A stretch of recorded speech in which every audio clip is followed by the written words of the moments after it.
Welcome back to my YouTube channel again. This is Ralph731. Dumating na pala yung order nating mugs na H-Spoke na SP800 pang MIUI 125. So yung luma po nitong mugs binenta ko. Dahil tinawid ko, bala ko sana ipa-powder coat kasi marami na pong gas-gas, may mga bakbak na pintura. Ang powder coat dito is nagkakahalaga ng 2,500 pesos. Tapos magbabayad pa ako ng labor sa vulcanizing, tanggal tsaka kapit ng gulong, di ang mahal, di ba?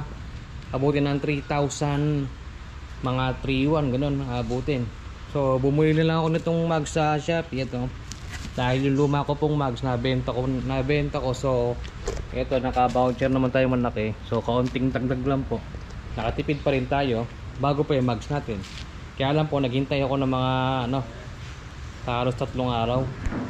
So i-unbox ko muna po ito, balikan ko kayo.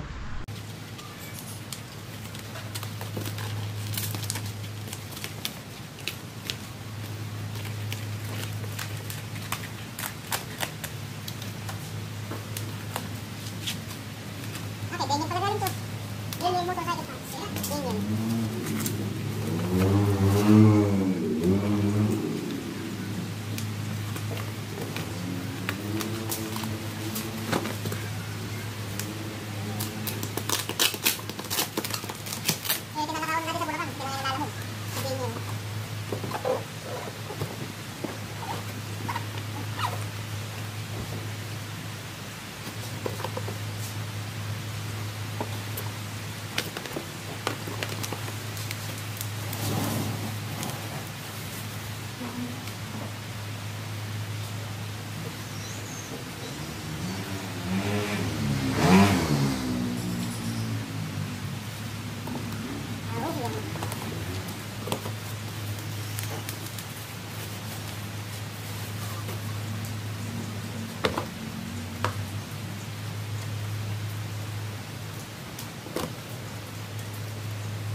Pupunta na po tayo sa may tire changer. Ipapakabit na po natin yung mag tsaka gulong. Yan, let's go.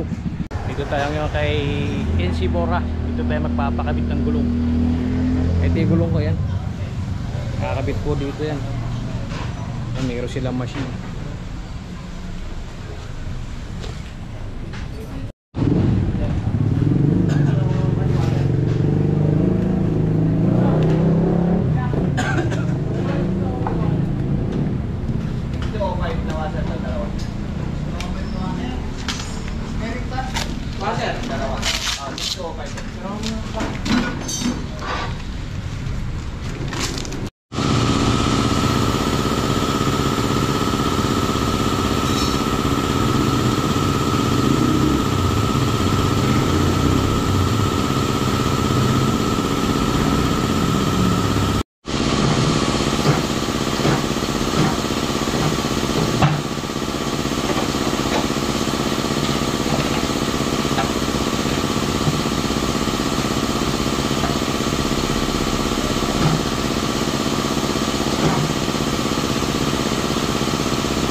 Nakikabit na po yung mga gulong yan. Dapat naingatan naman mabuti yung mga natin. Okay naman, ang damage. Tayo uwi na. Ito, nakauwi na po tayo. Kakabit na po natin dito sa ating niyo. Mamaya mahugasan din para bagong mags, bagong linis yung motor.